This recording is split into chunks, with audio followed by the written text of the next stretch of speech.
Hello guys. So I am a new YouTuber और मेरा नाम है निखिल कुमार। एंड क्या बताऊँ आप लोगों को मैंने सोचा कि चलो अपने कुछ नॉलेज को आप लोगों में बांटते हैं, स्टार्टिंग करते हैं। इसलिए मेरे पास अभी कोई सोर्स वगैरह कुछ है नहीं जिससे मैं आप लोग को पढ़ा सकूं। इसलिए मैंने एक सिंपल से एक डायरी ले ली और उसी में अपने कुछ नोट्स में बना लिए क्लास 11 के, और सोचा कि आप लोगों से के साथ शेयर कर लूँ। आज हम स्टार्ट करेंगे क्लास 11 का चैप्टर स्टैटिस्टिक्स। सॉरी गाइस, वो मुझे थोड़ी सी बोलने में प्रॉब्लम है।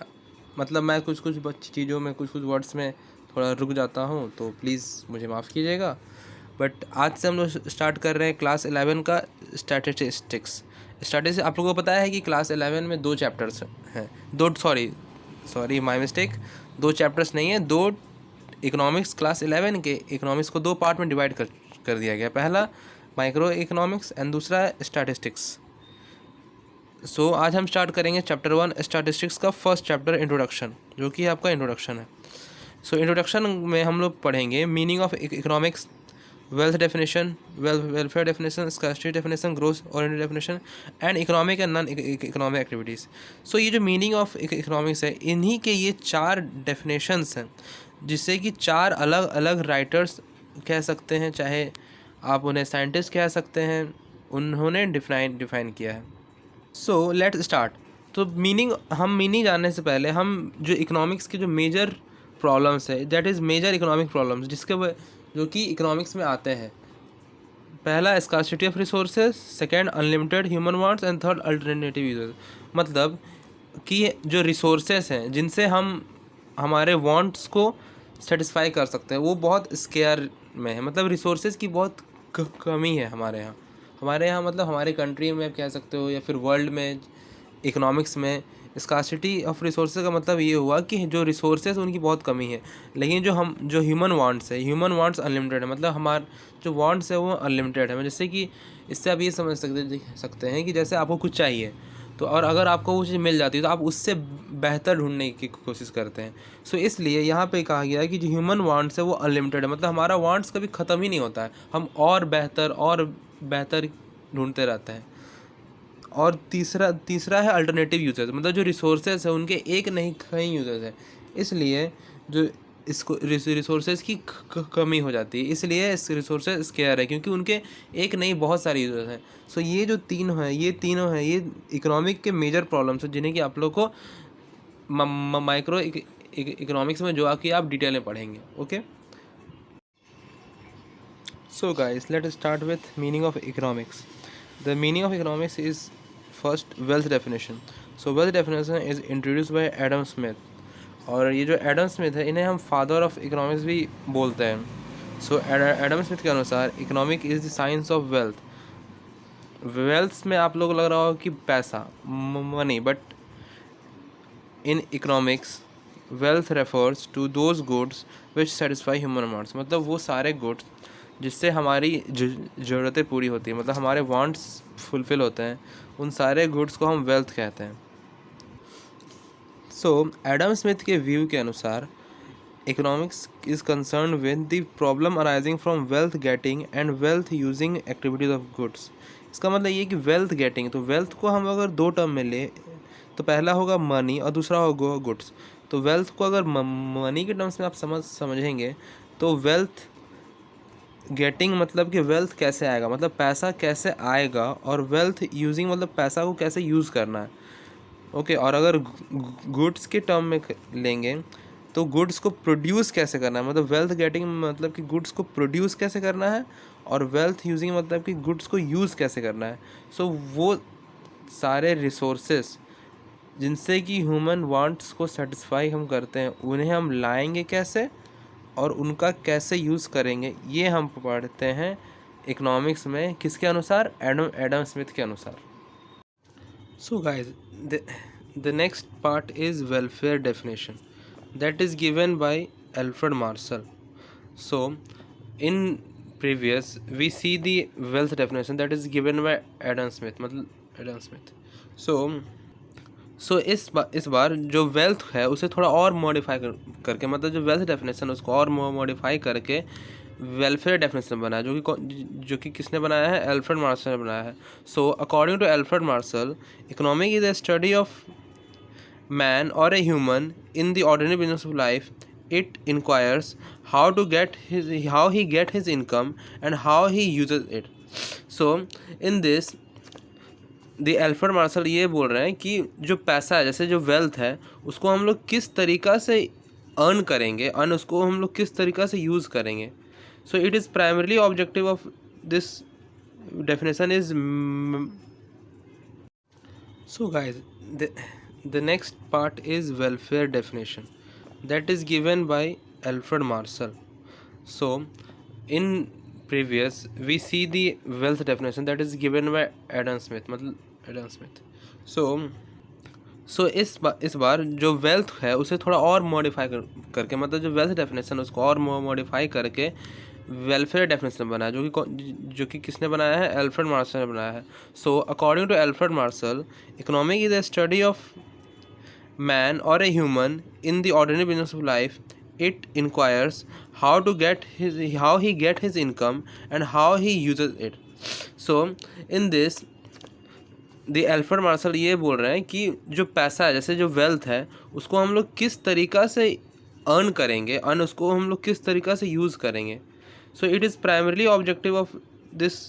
So its primary objective is that maintain material welfare.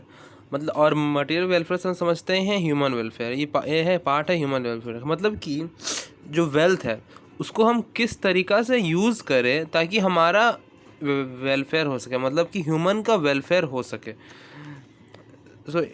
So having enough housing, food, clothes, etc. to live comfortably means, जैसे हम लोग पहले सुने हैं ना कि रोटी कपड़ा मकान, तो उसी तरह इसमें है कि मकान रोटी कपड़ा, मतलब वही हुआ रोटी कपड़ा मकान. एक ह्यूमन लाइफ को सस्टेन करने के लिए क्या चाहिए, रोटी कपड़ा मकान, और भी बहुत सी सारी चीज़ें चाहिए जिससे कि वो अपना जो लाइफ है उसको कंफर्टेबली लीव कर सके, सस्टेन कर सके, अपना जो लाइफ है उसको सस्टेन कर सके कंफर्टेबली. सो इसमें इस डेफिनेशन में हमें ये समझाया गया है कि economic is a study of man, मतलब कि ह्यूमन का स्टडी करना कि वो अपना इनकम को कैसे जनरेट करे और कैसे उसको यूज़ करे ताकि उसका खुद का वेलफेयर हो सके और उसका खुद का लाइफ कंफर्टेबल हो सके. Okay, so next is there scarcity definition that is given by Professor Lyon Robinson in his books An Essay on the Nature and Significance of Economic Science in 1932. That is published in 1932. Sorry मैं publish लिखना भूल गया, but आप लोग समझ जाना कि published in 1932 लिख ही देता हूँ.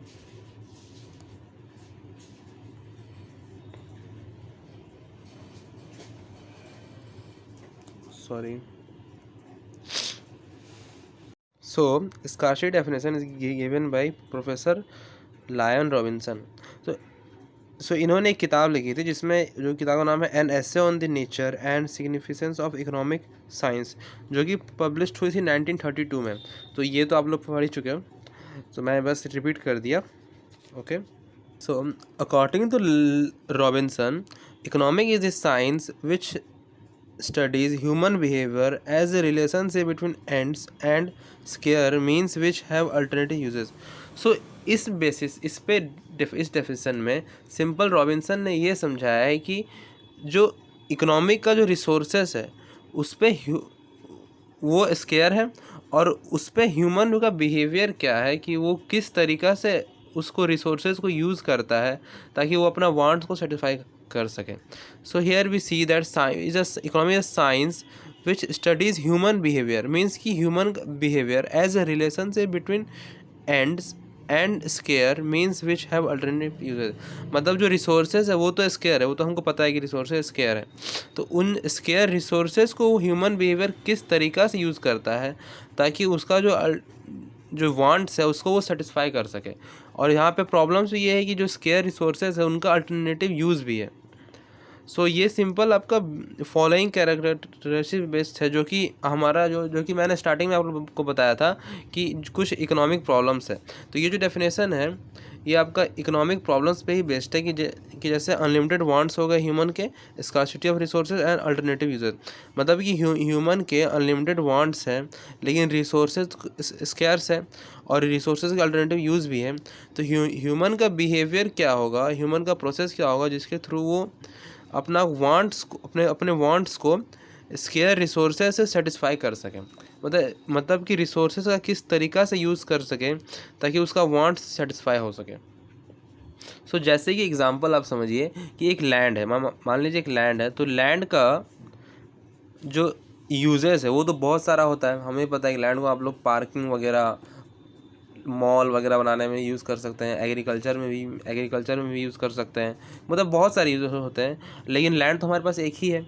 अब एक लैंड है और उसका अल्टरनेटिव यूजेस है और उसका अनलिमिटेड वांट्स भी है, मतलब बहुत सारे लोगों को भी चाहिए। अब एक लैंड है, उसका बहुत सारा बायर्स हो गए, उसका यूज़ भी बहुत सारा है। तो यहाँ पे प्रॉब्लम हो गई कि लैंड एक ही है लेकिन उसका अनलिमिटेड वांट्स भी है और अल्टरनेटिव यूज़ भी है। तो ये आपका मेजर हो गया इकोनॉमिक प्रॉब्लम्स। तो इस डेफिनेशन में हमको इकोनॉमिक प्रॉब्लम्स को फेस करना ही सिखाया गया है। Here it is written that economic is a science which studies human behaviour. मतलब कि हमारे जब हमारे पास स्केयर रिसोर्सेज हैं और ह्यूमन का अनलिमिटेड वांट्स है, तो उस टाइम पे ह्यूमन बिहेवियर क्या होगा, तो उसी को इकोनॉमिक्स कहते हैं। उसी के साइंस को, क्या होना चाहिए और क्या होगा, उसी को हम लोग पढ़ते हैं इकोनॉमिक्स में। रॉबिन्सन, मतलब सॉरी, राइटर कौन है, हाँ, रॉबिन्सन के थ्रू हम लोग ह्यूमन बिहेवियर को ही पढ़ते हैं इकोनॉमिक्स। सॉरी, मैं अगर आप लोगों को कुछ प्रॉब्लम्स हो रही है मेरे वॉइस से, क्योंकि मैं थोड़ा सा रुक के बोलता हूँ, तो माफ़ करना। बट अगर आप लोगों को कुछ भी डाउट हो तो आप लोग कमेंट सेक्शन में कमेंट्स कर सकते हो। मैं आपको पर्सनली मैसेज करूँगा एंड मैं आपके कमेंट्स का रिप्लाई भी दूँगा। आपका नेक्स्ट है ग्रोथ ओरिएंटेड डेफिनेशन, तो जो कि दिया है प्रोफेसर सैमुअल्सन में। तो ये सिंपल आपका पूरा ओवरऑल जो डेफिनेशन है ना, उन सब से परफेक्ट है। मतलब इन चारों डेफिनेशन में ये परफेक्ट है और ये आपका फाइनल डेफिनेशन है। सो इसमें कहा गया है कि economic is the study of how man and society choose with और without the use of money. मतलब कि पैसा हो या ना हो कोई फ़र्क नहीं पड़ता, पैसा के साथ भी और पैसा के बिना भी, to employ scarce productions resources which could have alternative uses to produce various commodities over time and distribute them for consumption now and in future among various peoples and group of society। मतलब ये कि हम choose करते हैं कौन से resources को use करके कौन सा प्रोडक्ट बनाना है ताकि वो हमारा अभी भी काम आए और हमारे नेक्स्ट जनरेशन को भी काम आए। मतलब इसमें सिंपली आप एक एग्ज़ाम्पल ले सकते हैं कि एक फैक्ट्री है। अब वो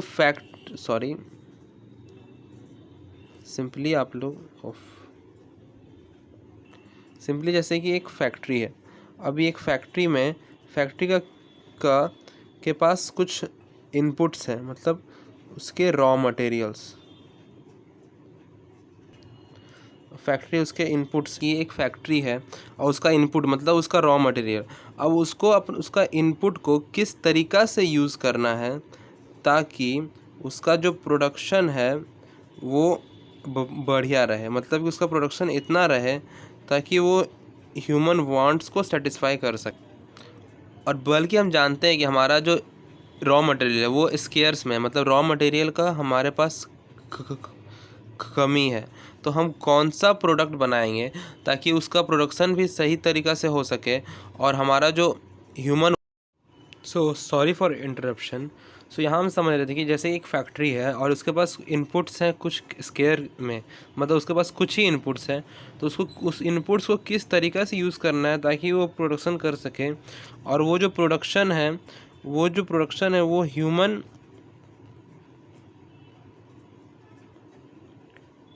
वेलफेयर के काम आ सके, मतलब वो ह्यूमन वेलफेयर के काम आ सके। सो ये जो पूरा डेफिनेशन है, ये पूरा ओवरऑल डेफिनेशन है, जिसमें कि हमने वेल्थ भी पढ़ लिया है, वेलफेयर भी पढ़ लिया, मतलब कि वेल्थ और वेलफेयर को किस तरीक़े से मैनेज करें ताकि इसमें हमने वेल्थ भी पढ़ लिया, वेलफेयर भी पढ़ लिया एंड स्कार्सिटी डेफिनेशन भी पढ़ लिया। इन तीनों का डेफिनेशंस को मॉडिफाई करके ये फाइनल डेफिनेशन हमें प्रोफेसर सैमुअल्सन में दिया है, जिसमें कि हमें जो वेल्थ है, मतलब जो गुड्स है, उनको स्केयर रिसोर्सेज से प्रोड्यूस करना है ताकि ह्यूमन वांट्स सेटिस्फाई हो सके, और अभी भी नहीं, मतलब नाउ अभी का जो ह्यूमन वांट्स है वो भी सेटिस्फाई हो सके, और फ्यूचर का भी जो ह्यूमन वांट्स है उसको भी हम सेटिस्फाई कर सकें।